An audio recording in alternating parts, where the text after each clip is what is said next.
Selamat pagi semua. Kami daripada kumpulan master ingin membincangkan tentang kedatangan kaum Melayu dengan kaum India di tanah Melayu. Sebelum kami memulakan perbincangan kami, saya ingin memperkenalkan ahli kumpulan saya. Nama saya Daniel Sri. Nama saya Mukesh Raj. Nama saya Ashwindra Reddy. Dan nama saya ialah Nabi. Kami daripada Jabatan Kejuruteraan Perkapalan.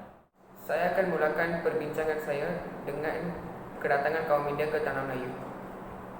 Pengaruh kaum India ke atas tanah Melayu boleh dikesan seawal abad pertama mengikut rekod kajian para pengkaji sejarah. Kaum India telah mulai aktif di Nusantara ini sebagai pedagang dari India yang berdagang barang-barang berharga pada masa itu seperti fabrik, besi, rempah ratus, emas dan sebagainya.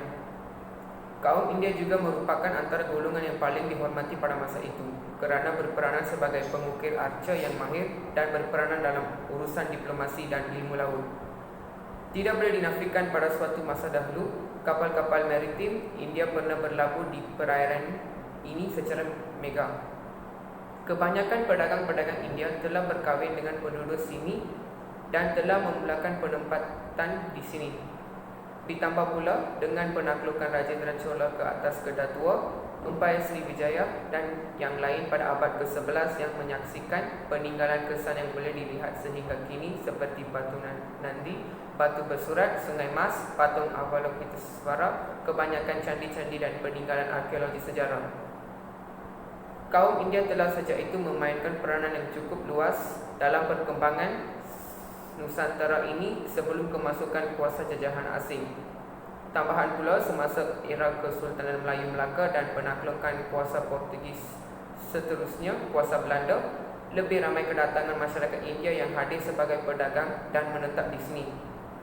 Kewujudan kuil Sri Poyatamurti yang merupakan kuil yang dibina pada masa itu adalah bukti nyata. Juga tidak dilupa penemuan ukiran Hindu di Sungai Udang, Melaka dan penemuan Makaram yang menjadi kemegahan. Salah satu cara kedatangan kaum India ke tanah Melayu ialah migrasi.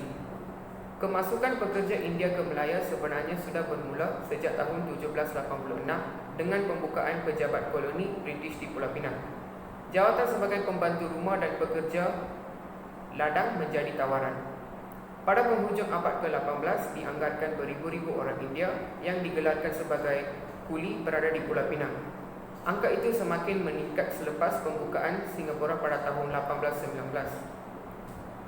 Walaupun jumlah pekerja semakin tinggi, bekalan pekerja sentiasa tidak mencukupi. Jadi British membuka peluang kepada banduan-banduan dari penjara di India untuk bekerja dalam sektor pengangkutan di Melaya. Bagaimanapun, langkah ini mendapat tentangan orang Britain yang menjadi pegawai di Melaya. Seterusnya, bagi menyelesaikan masalah penempatan banduan yang telah pun selamat hadir ke Melaya, kerajaan British pemindahan mereka Pulau Andaman pada tahun 1873. Ini menyebabkan masalah kekurangan jumlah pekerja yang diperlukan kerajaan British kembali timbul selepas permintaan menjadi tinggi ekoran projek-projek yang diusahakan peladang-peladang dan kerajaan Melaya ketika itu. Kerajaan British mensasarkan agar Melaya menjadi pusat penanaman utama mereka bagi tujuan ekspor pertanian. Rempah mula ditanam pada tahun 1830, tebu pada tahun 1840, kopi pada tahun 1870 dan pokok getah pada tahun 1890. Projek pembinaan jalan raya dan jalan kereta api dimulakan dengan pinjaman daripada kerajaan pusat Britain sebanyak 500,000 pound. Seterusnya ialah kasta menghalau kaum India ke Melaya. Kumpulan pekerja India yang rata-ratanya datang daripada kawasan selatan India ini pada pandangan British merupakan kumpulan pekerja yang baik. Mereka tidak mempunyai cita-cita besar serta mudah untuk diuruskan. Ramai cukup sekadar berpuas hati untuk hidup dengan gaji kecil dan rutin harian menurut jadual yang ditentukan ke atas mereka. Selain itu, orang India yang datang ke Melaya juga berada dalam pemerintahan British di negara asal mereka. Jadi sedikit banyak mereka sudah biasa dengan sistem yang digunakan. Berlaku pengusiran kaum India berkasta rendah daripada kasta Paria, Palas, Padiaci dan Gaunda ke kawasan-kawasan setinggan khas di bahagian selatan India. disebabkan oleh beberapa insiden penginapan yang dilakukan mereka terhadap golongan-golongan Brahmin, kelompok individu yang bertanggungjawab menyebar dan menyimpan kaum. Kasta Palaya merupakan kasta paling rendah dalam sistem sosial masyarakat India ketika itu, membentuk kumpulan pekerja buruh paling besar di wilayah Madras. Daripada kumpulan inilah Britain membawa masuk sebagian besar pekerja dari India bagi memenuhi permintaan pasaran pekerja tempatan.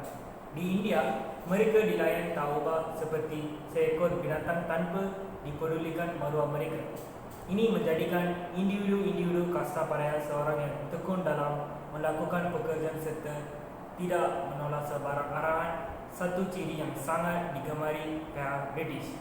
Pendidikan golongan itu juga rendah, membolehkan mereka terus dikemudi untuk bekerja sebagai buruh, berbeza dengan masyarakat Cina di Malaya yang mempunyai kemahiran serta lebih berdikari sendiri. Kaedah ketiga ialah taktik licin British mengawal sosio masyarakat Malaya ketika itu.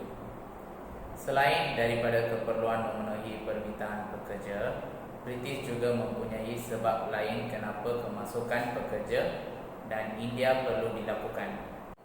Berikutan keengganan orang Melayu untuk memberikan bantuan sebagai pekerja dan juga kemajuan orang Cina dalam bidang mereka. British merasakan wujud risiko orang Cina mula memberontak serta bangun menentang mereka. Bagi menyimbangkan pengaruh orang Cina yang ketika itu bertumpu di kawasan bandar, Frederick Well, Governor kepada negeri-negeri Selat merasakan perlunya wujud sebuah lagi masyarakat lain yang kini masyarakat India dalam mewujudkan sistem masyarakat yang tidak hanya tertumpu pada masyarakat Cina. British merasakan bahaya akan melanda sekiranya kaum Cina diberikan kawalan ke atas tanah Melayu ketika itu. Berikutan ketidakkestabilan sesama kaum Cina sendiri yang gemar bergaduh sesama. Kemasukan kaum India ke Malaya juga dilihat dapat membantu memperkokohkan lagi sistem residen yang mahu diperkenalkan British yang jelas mahukan sokongan daripada kaum India yang terhutang budi dengan mereka. Ini boleh dijadikan alasan mengapa sistem residen perlu dilaksanakan. Berikutan Sultan-Sultan Melayu tidak mempunyai kuasa memerintah kumpulan pendatang ini dan hanya British berkuasa ke atas mereka. Sebagai insentif membawa masuk pekerja India ke Malaya yang ketika itu bersaing kuat dengan Ceylon di Sri Lanka sebagai destinasi pilihan pekerja India Selatan, British menaikkan gaji pekerja-pekerja yang mahu ke Malaya di samping memberikan subsidi kapal untuk perjalanan. Bagi mempercepatkan lagi kemasukan pekerja India ke Malaya pada tahun 1900, satu perjanjian di antara badan pemerintahan di India dan Malaya membolehkan ke semua sebarang syarat pengambilan pekerja yang ditarik baik memudahkan kemasukan beramai-ramai pekerja dari kawasan India Selatan ke Malaya. Sekarang saya akan membicarakan tentang kedatangan kaum Melayu di tanah Melayu. Pengaruh Malaya tersebar di semua kawasan Burma dan semenanjung Melayu, Siam Barat dan beberapa kawasan lain di Kepulauan Nusantara.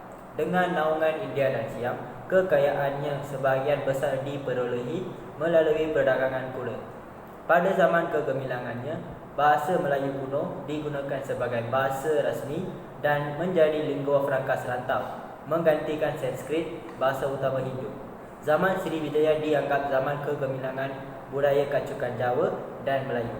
Kemegahan Melayu bagaimanapun mula merosot selepas serangan besar-besaran Empayar Rom pada abad ke-11 yang langsung melumpuhkan kekuatan ekonomi dan ketenteraannya. Sisa terakhir Empayar itu kemudiannya dihancurkan oleh penyerang-penyerang Minang dari Pagaruyung pada penghujung abad ke-13. Keruntuhan Empayar Melaya telah menyebabkan kerabat dirajanya menjadi pelarian di wilayah-wilayah yang masih setia dan terdapat beberapa percubaan oleh putera-putera Melayu untuk menghidupkan kembali empayar tersebut. Pada tahun 1324, dengan sokongan abdi-abdi empayar yang setia, seorang putera Melayu dari Pulau Bentan, Sang Nila Utama, telah menubuhkan kerajaan Singapura di Temasek. Keturunannya memerintah pulau tersebut sehingga penghujung abad ke-16. Apabila kerajaan Melayu itu menghadapi serangan dari tanah Cina yang diluncurkan dinasti Ming. Pada 1401, Cicit Sang Nila dan Paduka Seri Maharaja Parameswara bermundur ke pesisir pantai barat Semenanjung Melayu dan menubuhkan Kesultanan Melaka. Kesultanan Melaka menggantikan tempat Melaya sebagai kuasa politik Melayu dan mewarisi banyak adat diraja dan budaya Melayu dari Kerajaan Bentan, termasuk sebahagian besar wilayah-wilayah yang pernah dikuasai pendahulunya. Dua perkembangan utama yang mengubah sejarah Melayu muncul pada permulaan abad ke-12 dan ke-15. Yang pertama ialah ketibaan Islam dan yang kedua ialah kebangkitan Kesultanan Melaka di pesisir pantai barat daya Semenanjung Tanah Melayu. Agama Islam tersebar di kawasan pesisir pantai yang kininya sebahagian daripada negeri Kedah, Perak, Kelantan dan Terengganu dari sekurang-kurangnya abad ke-12. Bukti arkeologi terawal tentang kedatangan Islam di Semenanjung ialah sebuah batu bersuara bertarikh abad ke-14 yang ditemui di negeri Terengganu, Malaysia.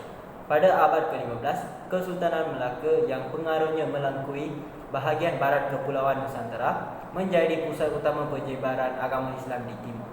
Tradisi Melaka kemudiannya diwariskan ke generasi seterusnya dan membentuk nilai-nilai utama identiti Melayu. Ketika era inilah agama Islam menjadi sebati dengan masyarakat dan budaya Melayu dan menjadi aspek terpenting dalam pentakrifan identiti Melayu. Pada tahun 1511, Bandar Melaka jatuh ke aspek tangan Conquistador Portugis. Meskipun begitu, Melaka tetap menjadi satu prototipe institusi, satu paradigma tata urus negara dan satu titik rujukan budaya untuk negeri-negeri pengganti seperti Kesultanan Johor dan Kesultanan Pahang. Di seberang selat Singapura, satu lagi kerajaan Melayu, Kesultanan Riau Lingga, telah bangkit menjadi pesaing pelabuhan maritim yang utama kepada Melaka. Riau Lingga mencapai puncak kegemilangannya pada pertengahan abad ke-19 apabila ia mengawal tanah Jawa ke utara ke kawasan yang kininya Pulau Siantan, Natuna dan sehingga ke Pulau Tambilan Indonesia. Kesultanan Melayu utama yang lain ialah Kesultanan Kedah dan Kesultanan Patani yang menguasai bahagian utara Semenanjung. Itulah daripada kumpulan kami. Sekian, terima kasih.